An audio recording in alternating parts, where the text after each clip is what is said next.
When I was a kid, my father told me something I've never forgotten.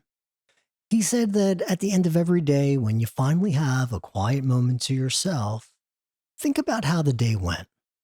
Not whether it was good or bad, and not whether you got what you wanted, the TV show you needed to watch, or whether you got to play with your friends. Not if you got all your schoolwork done or, you know, got that special treat. It was more about thinking on how you treated other people. Were you fair? Were you honest? Were you kind? Could you have done better? I didn't know it then, but my father was teaching me something Jewish people have been doing for a very long time. And it has a name. In Hebrew, it's called a cheshbon hanefesh. It means an accounting of the soul. And I think that practice, the one my father quietly handed me when I was a child, and which was probably given to him by his father, may be one of the most important tools any of us have for the world we are now waking up to. My name is Gil Paul. Welcome back to the Human Precipice. If you've watched the first three episodes of this channel, you know I've spent a lot of time talking about where we are as a species and where we've fallen short. I've talked about the jungle philosophy. I've talked about the way we've built our entire sense of human worth on what we produce. I've talked about AI as a child being raised in a broken home. Obviously, I believe these are important topics, or I wouldn't have bothered to share them with you. They create the foundation for why the channel exists. But with that foundation in place, I think it's time to go a little bit deeper and explore how we grow. I do believe that we are at a fork in the road, and AI will either accelerate the best of what we can be or the worst. Which one wins is going to depend on, probably more than anything else, whether we can evolve into the beings that deserve the love of our creations. Think about raising an offspring that can grow to have the power of gods. That means that at some point, I need to be honest with you and honest with myself and share both sides of that conversation. Not just what's wrong with us, but what becoming better might really look like, and how do we get there? And here's the strange thing, I don't think the answers are new. Um, Let me tell you again about what my father shared. He never sat me down and called it a lesson. He never used the Hebrew. He never said that this was a spiritual practice. Honestly, I didn't know that this had anything to do with an ancient Jewish tradition until I was much older. He told me more than once over the years that at the end of a day, a person should be quiet for a few minutes and ask themselves some honest questions. Was I fair today? Was I honest? Did I treat people I love the way I would want to be treated? Did I treat strangers with respect and courtesy? Could I have done better? That's it. That was the whole instruction. He probably delivered this lesson in less than 30 seconds, but it has stuck with me for my entire life, even if I only practice it from time to time. So it was years later that I learned that what my father gave me actually did have a name and a long tradition behind it. It's called a cheshbon hanefesh. And again, as I mentioned earlier, it's an accounting of the soul. Medieval rabbis wrote about it in the 19th century Eastern Europe. There were entire spiritual disciplines built around it. Every night before sleep, you sit with yourself and you tell yourself the truth about how you were that day. And by the way, this is not just a Jewish idea. The Stoics had a version of this. Marcus Aurelius wrote his meditations as essentially a daily reckoning. The Christian tradition has the examination of conscience. The Buddhists have an evening reflection. I think every serious tradition that has thought hard about what it takes to become a better human has eventually arrived at some version of this practice. You sit in the quiet, you look at your day, and you tell yourself the truth. In this world of technology, look at how simple this technology is. This is it. It's the whole thing. There's nothing more to it. It's older than the printing press. It's older than electricity. It costs nothing. It requires no app, no subscription, no coach. And it's perhaps one of the most powerful tools we have to become better at being human beings. Now, I don't want to suggest that most of us have stopped using this tool, but I'll admit, even knowing that it has meaning, that it's an important practice, I fail to do it as often as I should. But today, it's become more important than ever before. Think about the world we actually live in now. We've built every conceivable technology to track the outside of our lives, our steps, our sleep, our heart rate, calories, productivity, engagement, followers, income, net worth. We seem to measure almost everything we do in this world, and yet very little of who we really are in this world. It feels like the internal ledger, the measures that really matter have kind of fallen by the wayside. And here's where AI enters the picture. AI is going to keep doing more and more of what we used to think made us valuable: the work, the output, the performance, the efficiency. If our entire sense of self worth is built on those things, we're in trouble.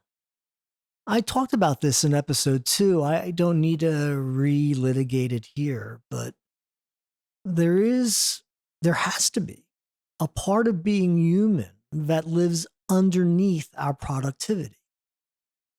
The part that asks the question my father taught me to ask: was I fair today? Was I honest? Could I have done better? AI can't do that for you. It can't, not because of some technical limitation that at some point we're going to solve, but because the accounting of your soul is, by its very definition, your accounting. It's about your day. It's about your choices. It's about the person you were when no one was watching. The question isn't, what did the world get from me today? The question is, who was I today? And that's a question only you can ask and only you can answer. So when I think about what AI cannot replace, I don't think first about creativity, or certainly not productivity, or even judgment. Maybe not the things that most people do think about when they question what we can do better than AI. I think about this: the ability to sit quietly at the end of the day and tell yourself the truth about who you were. It does come back to the question of how to compete with AI. And the answer, I think, is really simple: be more human, be a better human. This is one way to do that. Okay, like I said, I don't do this every night, but I guess I do it often enough to notice the difference. And what I've noticed is this: on the days when I actually sit with these questions, when I look back and I'm most proud of myself, it really has nothing to do with the days I got the most done. It's not the days where my calendar was most packed or I closed the biggest deals. Uh, I'd like to believe that those days where I look back and feel most fulfilled are the days that I really was kind without necessarily needing to be or being asked to be, or the days where I was truthful, even when it might have been a little bit uncomfortable. The days I noticed somebody who needed to be noticed and I stopped for, even if it was just a few minutes, to notice them. These are the days that I look back and I feel maybe, just maybe, I was living like a mensch that day. Uh, Maybe, hopefully, days that would make my father proud. Here's what surprises me every time: those days are available, they don't have to be rare. It's not like they're reserved for saints. They are right there every single day in the choices, even small choices that we make all the time. The way you talk to the person behind that counter, or the text you send, or better off, maybe the text you don't send. The 5 extra minutes you spend giving your kids or on the phone with your mom. The things you say and the things you don't. None of that requires AI. None of that requires abundance, and none of it requires the future to arrive tomorrow. It just needs us to be aware so that at the end of the day, you can be honest with yourself about whether you were. Here's what I'd love you to take away from this episode. In the first three, I talked about a lot of things that humanity doesn't know how to do well. We don't know how to handle abundance or how to define our worth when labor has no value. We don't know how to raise this powerful being, uh, and how to bring it into the world. But in this episode, I want to share with you something that we already know. We've known about this for 1,000 years. Our grandparents knew, their grandparents knew, and somewhere in the noise of the modern world, I'm afraid that many of us have just forgotten. And that's great, because it means we don't have to reinvent any answers. We just need to remember them. The future of humanity is not going to be saved by an algorithm. It's not going to be saved by an executive order. It's not going to be saved by the next $1 trillion valuation. It's going to be saved by you.